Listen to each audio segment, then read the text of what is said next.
Muito boa noite, me chamo Lívia Tosta e sou eu quem vos fala nos contos aqui neste canal. E hoje eu venho trazer uma experiência minha sobrenatural. Quando eu era mais jovem, eu achava que era um delírio da minha cabeça as coisas que aconteciam, né? Até porque eu era muito criança para entender o mundo sobrenatural. E quando nós somos mais jovens, né, a tendência é que o nosso cordão espiritual esteja muito conectado ainda. Então a frequência, né, dessas situações, dessas ocorrências sobrenaturais são muito maiores. Então, sem muita demora, muita delonga, vamos começar com a minha história. Se passou na minha, digamos, pré-adolescência, né? Eu tinha lá os meus 14, 15 anos. Então, naquela época, a gente tinha os crushes da vida, né? Só que não tinha esse nome ainda. Então, tinha um mocinho que eu tinha uma paixonite nele. E naquela época, a gente não tinha muito critério, né? Criança não tem critério, pra falar a verdade, né? E eu achava ele bonitinho. Hoje, né, a gente vê que não era bem assim. Eu logo chego no porquê. Então ele era muito social, falava com todo mundo, aquele cara falante, boa pinta, mas ele tinha aquela marra, sabe, de bad boy, que a gente erroneamente na adolescência acha isso uma coisa legal.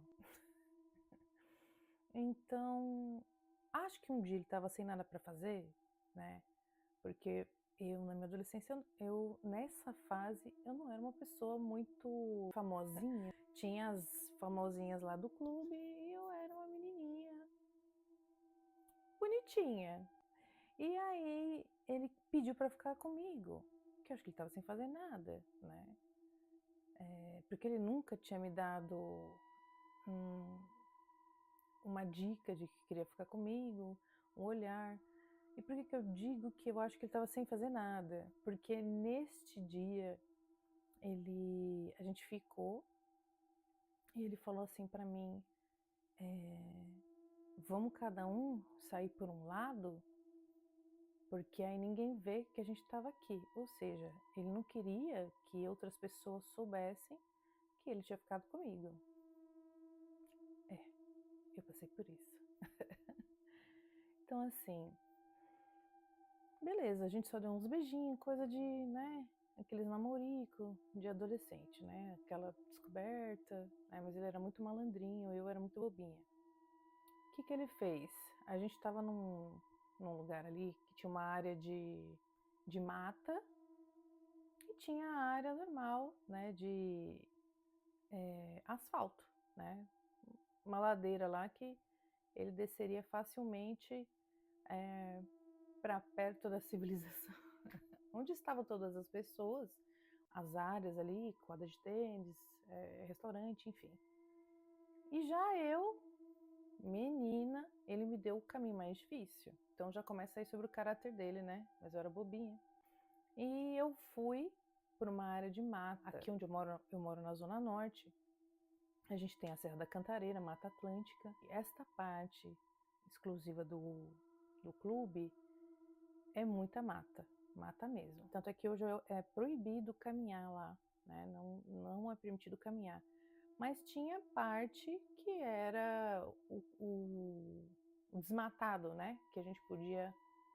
Tinha os caminhos desmatados para você passear naquela área de lazer, aliás.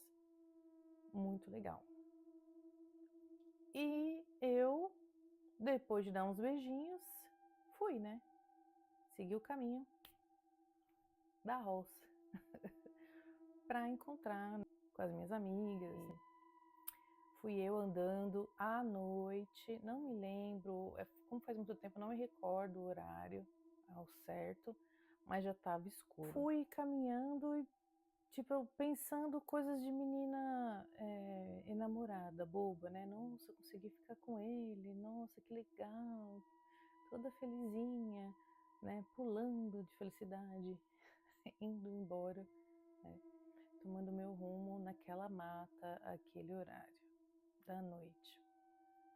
E dizem que quando a gente tá pensando em alguma coisa, existe a lei da atração, né? Você tá pensando, por exemplo, tô assistindo um filme de terror, eu atraio certas energias por conta da vibração, né? Da questão vibracional do ambiente e da nossa própria vibração.